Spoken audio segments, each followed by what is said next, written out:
Hello, we are María José and Clarisa. Welcome to Teachers Out and Loud 2025, a podcast brought to you by students from Teacher Training College in Escobar.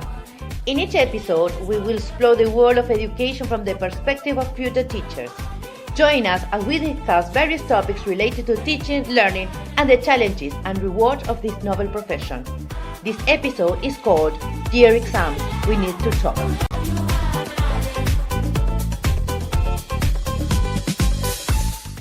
Hello everybody, and welcome back to our podcast. Today we are going to discuss something every student has probably thought about at least once. Why do we have so many corrections, workshops, and assignments if at the end of the day the final exam seems to decide our grades? Exactly. In our case, as students at our Teachers Training College in the province of Buenos Aires, Argentina, we don't just have a final exam. We also have 2 term tests during the year, on top of homework and presentations, and sometimes it feels like all of that effort doesn't really count as much as it should. And for me, this topic is especially interesting because I come from Montevideo, Uruguay. There, the evaluation system is a little bit different, so I will bring in that perspective to compare. Let's start with how this feels as students. We prepare presentations, do homework, go through corrections, and even study for 2 term tests. But then comes the final exam, and suddenly it seems like everything depends on that one day. Yes, and I have seen many classmates who did well all the year round, but froze during the final. Their grades didn't reflect their real effort or progress.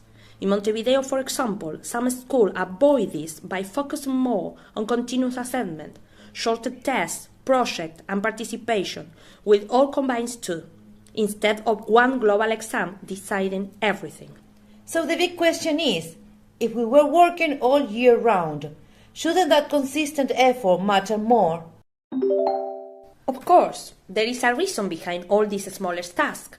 Correction and workshop help us see our mistakes and improve.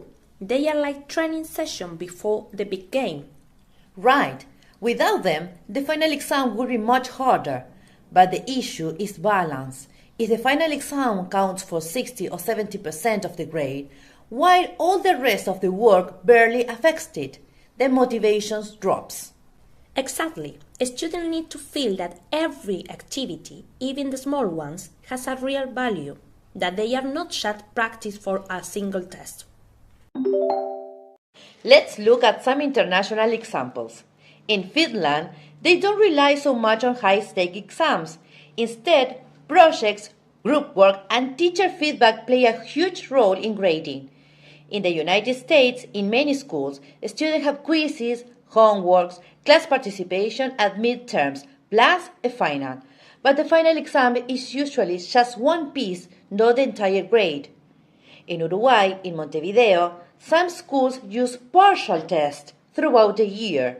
If you keep your average high enough, you may not even need to sit for a final exam.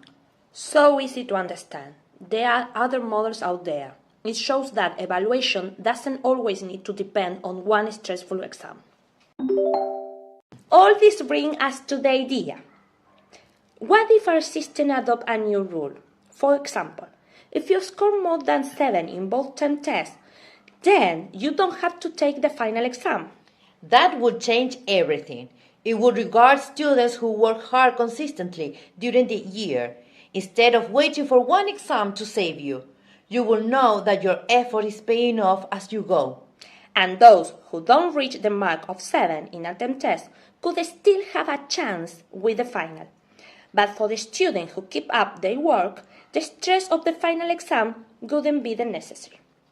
It would also encourage better use of correction and assignments, because you'd want to stay ready for the term tests. Let's think about the benefits.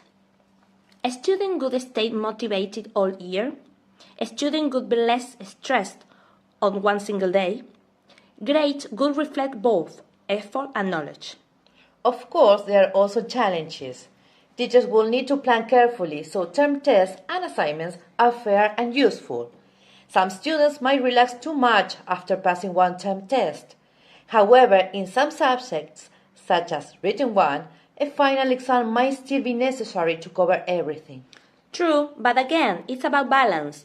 Term tests could be the main evidence of learning, while final exam may remain as an option for those who need another chance. So, should the teacher training college rethink how they assess us? We believe they should. Final exams shouldn't erase months of work. The new proposal is simple. If you pass both term tests with more than a 7, you won't need to take the final exam. That way, continuous learning would get the value it deserves. Okay, dear audience, if this resonates with you, share your opinion with us. Would you like this system in your teacher training college? Thanks for listening and see you in the next episode to our podcast. Share your opinions with us. Would you like this system in your school? See you in the next one.